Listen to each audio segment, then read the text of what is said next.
After moving out, my mother-in-law cheerfully declared over the phone, "Your house is no longer available. I hope you're managing without a place to call home. Hang in there." Her voice, though bright, was laced with an unmistakable edge. I could only manage a nonchalant before adding, "Enjoy your new home." Her response came swiftly, "Yes, thank you, and please, never come back. After all, you'll be getting a divorce soon enough." With that, she hung up. I stood in the airport, momentarily stunned, but instead of the anger I might have expected, a wave of relief washed over me. A small smile crept across my face as I clenched my fist in a triumphant gesture. I felt an unexpected spring in my step as I headed for the exit, feeling utterly victorious. Emma, my husband, David, had been assigned to work abroad right after our wedding, which meant we were forced into a period of separation. Despite our 5-year relationship and living together before marriage, our bond was strong. I trusted David completely and worried only about his well-being while he was away. Our lives were meant to sail into a calm, albeit sometimes lonely, routine. However, that changed drastically when my mother-in-law decided to move into our home. A widow since David was a child, she saw his overseas assignment as an opportunity to impose her own brand of oversight. "I'll be watching you, Emma. I need to make sure you don't stray," she declared, taking up residence in our house without our consent. Her motivation was clear. She had been cheated on and abandoned by David's father, who vanished without a trace. Determined not to let history repeat itself, she took it upon herself to monitor my every move. Her relentless scrutiny made my life unbearable. Despite David's repeated pleas for her to leave, she remained stubborn. "David trusts you too much," she would scoff, "but I know better. A woman like you is bound to cheat." Her baseless accusations were a daily headache. No matter what I did, she linked it to infidelity. She wouldn't even prepare dinner for me, opting instead to cook for herself with the food I had bought. And she didn't bother with grocery shopping, so simply used up the ingredients I had left behind, leaving me stranded when I returned home to find my supplies mysteriously depleted.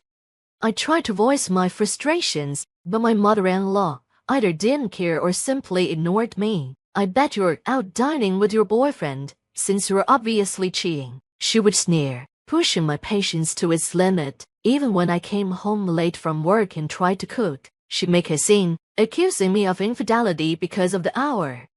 During my busy work periods, when late nights were routine, her constant accusations became unbearable. I was so stressed I felt physically ill. I begged her, "Please, just leave. I'm not cheating. I truly love David." Despite David's efforts to persuade her to leave, she remained adamant. "So you want me out that badly? You must be cheating, after all," she responded, her stubbornness infuriating me even more.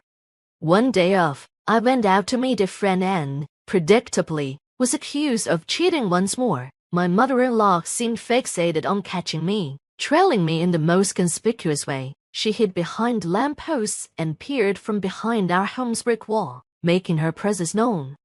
I chose to ignore her antics as I met up with my friend Abby at a cafe. As we grumbled about the situation in low voices, a flash of light blinked intermittently. My mother-in-law was taking pictures of us. Abby, a close friend since our student days, noticed and asked suspiciously, "What's that?" I quickly reassured Abby, "No need to get involved. Let's just ignore her." Abby, with her pixie cut and edgy street fashion, looked so androgynous that I joked she might be mistaken for a man. This made Abby laugh heartily, enjoying the absurdity of the situation. To provoke my mother-in-law further, Abby playfully held my hand as a joke. Each time my mother-in-law snapped a photo, her excitement was palpable. Her nostrils flared with glee. I couldn't help but laugh at the ridiculousness of it all.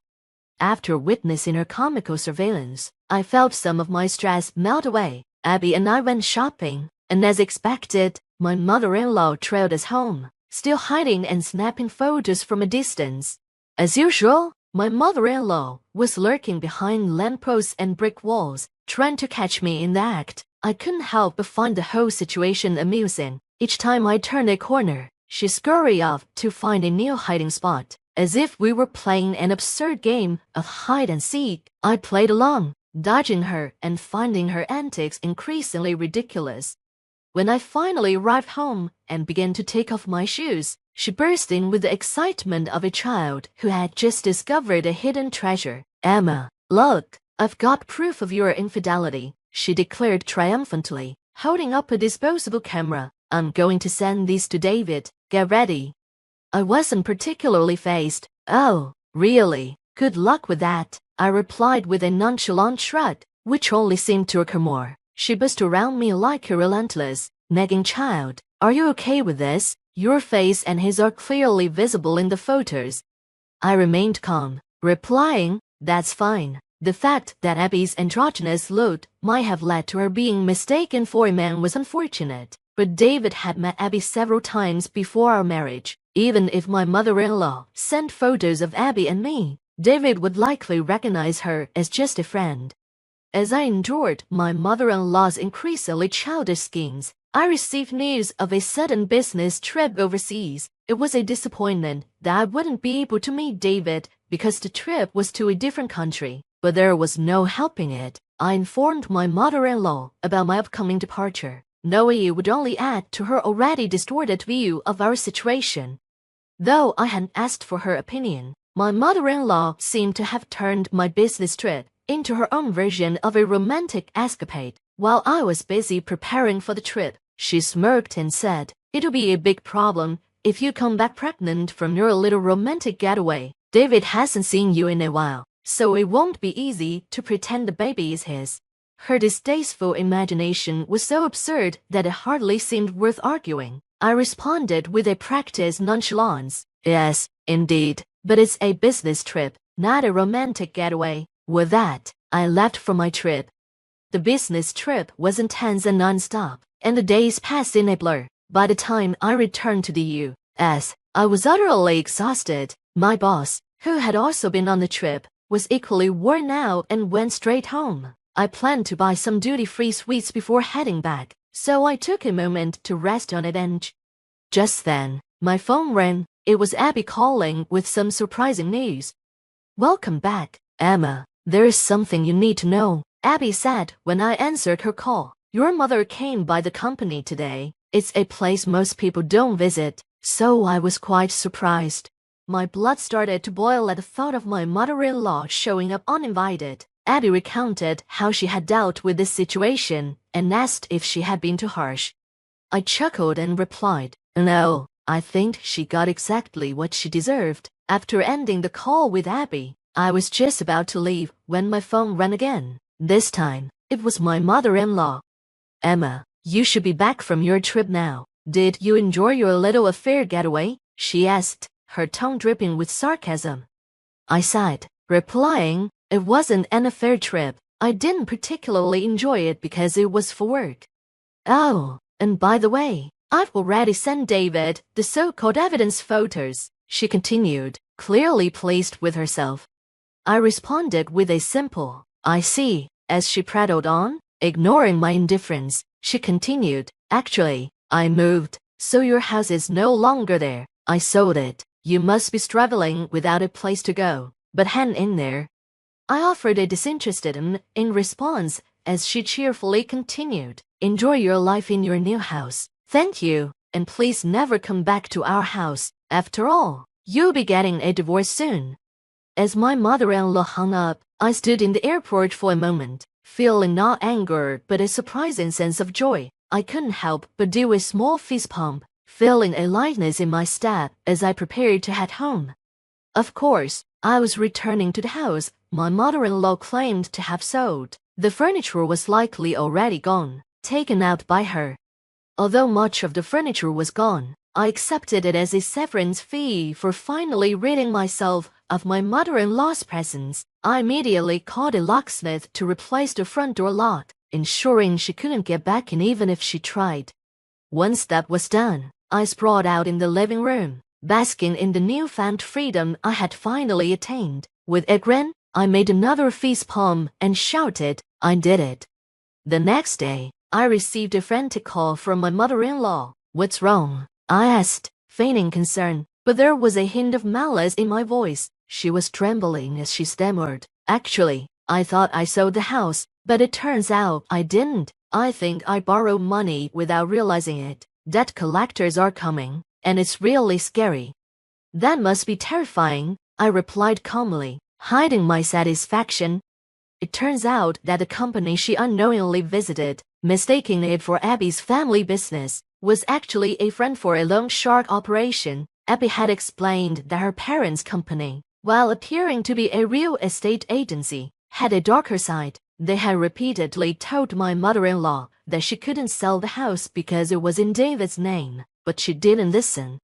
Desperate to sell, she ended up at the wrong company. In her haste, she signed a promissory note, thinking she was selling the house, but she was actually taking on a massive debt. The document obligated her to repay $1,000 every day. She managed to pay off the debt collectors for the first day, but she had no means to keep up with the payments. And now, she was crying to me for help. Please, Emma, you have to help me. The debt collectors are pounding on my door from dawn. It's terrifying I can't sleep, and I don't have any money left. I used to borrow money to buy a new house, so I don't even have any savings. Please, transfer $10,000 to my account every week until I've paid off the debt. I sighed, amused by her desperation. Do you really think you'll ever be able to pay off that debt? Even if we combine my income with David's, it would be impossible to send you that kind of money every week. But I have no other choice. There isn't a job out there where I can earn $1,000 a day, she cried. Well, I replied, half joking, why don't you try talking to the company you borrow money from? Maybe they can introduce you to a job that pays that well.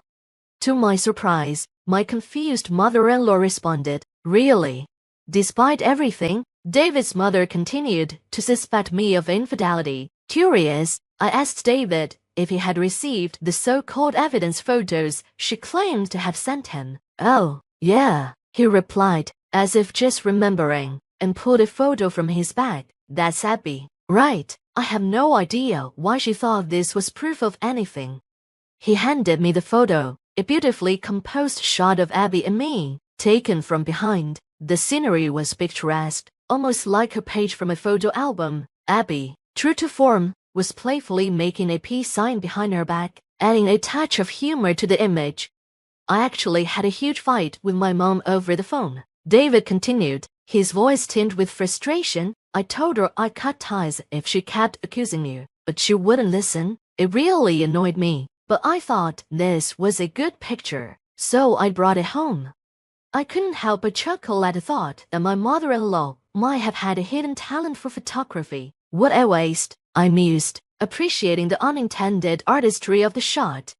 We owe Abby a lot. We should pay her a proper visit sometime soon, I suggested. Just make sure you don't sign any documents she might hand you, I joked.